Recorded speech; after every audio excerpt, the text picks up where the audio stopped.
தினமணி பத்திரிகையில் வெளிவந்திருக்கும் செய்தி படிக்கிறேன், கேட்கிறார். இந்தியாவில் தயாரிப்போம் திட்டம் தோல்வி. மக்களவையில் ராகுல் காந்தி குற்றச்சாட்டு.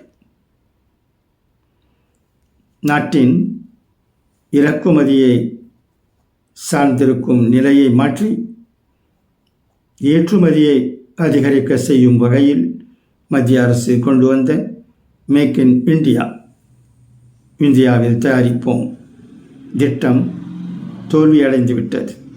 இதன் காரணமாக சீனாவிடமே உற்பத்தி தொடர்ந்து வருகிறது என்று எதிர்க்கட்சித் தலைவர் ராகுல் காந்தி குற்றம் சாட்டினார். மேலும் வேலையில்லா திண்டாட்டத்தை சமாளிக்கவும் புதிய வேலை வாய்ப்புகள் குறித்து இளைஞர்களுக்கு தெளிவான பதிவை அளிக்கவும் மத்திய அரசு திணறி வருகிறது என்றும் அவர் கூறினார்.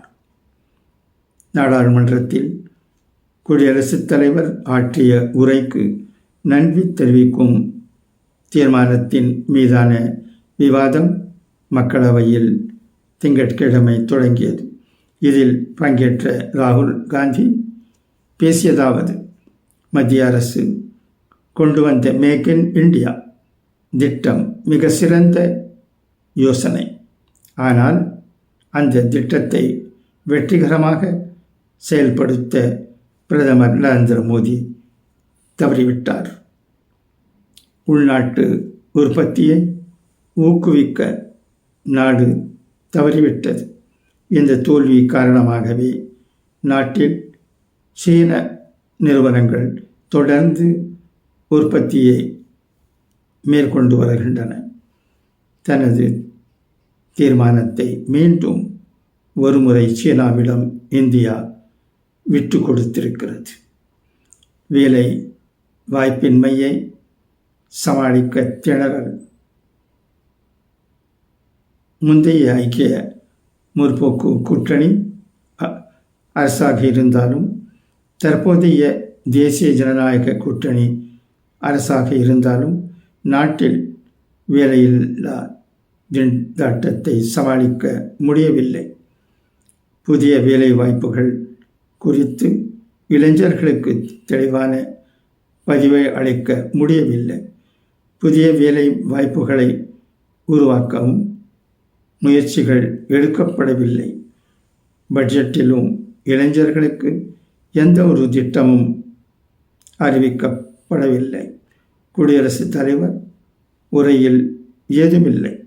நாடாளுமன்ற கூட்டத்தில் குடியரசுத் தலைவர் ஆற்றிய உரையை மிகவும் உன்னிப்பாக கவனித்தேன். ஆனால் அவருடைய உரையில் குறிப்பிடத்தக்க முக்கிய அம்சம் எதுவும் இடம்பெறவில்லை. மத்திய அரசால் ஏற்கனவே மேற்கொள்ளப்பட்ட திட்டங்களையே தனது உரையில் குடியரசுத் தலைவர் பட்டியலிட்டார். இத்தகைய உரையை எதிர்பார்க்கவில்லை. மகாராஷ்டிரத்தில் கூடுதலாக 70 லட்சம் வாக்காளர்கள். மகாராஷ்டிராவில் மக்களவை தேர்தலுக்கும் சட்டப்பேரவை தேர்தலுக்கும் இடைப்பட்ட 5 மாத காலத்தில் 70 லட்சம் வாக்காளர்கள் புதிதாக சேர்க்கப்பட்டுள்ளனர். 5 ஆண்டுகளில் சேர்க்கப்பட்ட வாக்காளர் எண்ணிக்கையை காட்டிலும் இந்த 5 மாத காலத்தில் மிக அதிக எண்ணிக்கையில் வாக்காளர்கள் திடீரென சேர்க்கப்பட்டிருக்கின்றனர். இது ஹிமாச்சல் பிரதேச மாநில மக்கள் தொகைக்கு இணையானது.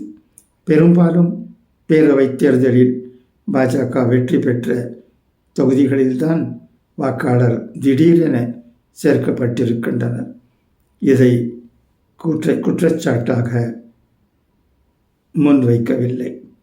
மாறாக மக்களவை தேர்தலின் போது இடம்பெற்ற வாக்காளர் பட்டியல் விவரம் மற்றும் சட்டப்பேரவை தேர்தல் வாக்காளர் பட்டியல் விவரங்களை தேர்தல் ஆணையம் வெளியிட வேண்டும் என்றுதான் வலியுறுத்துகிறோம்.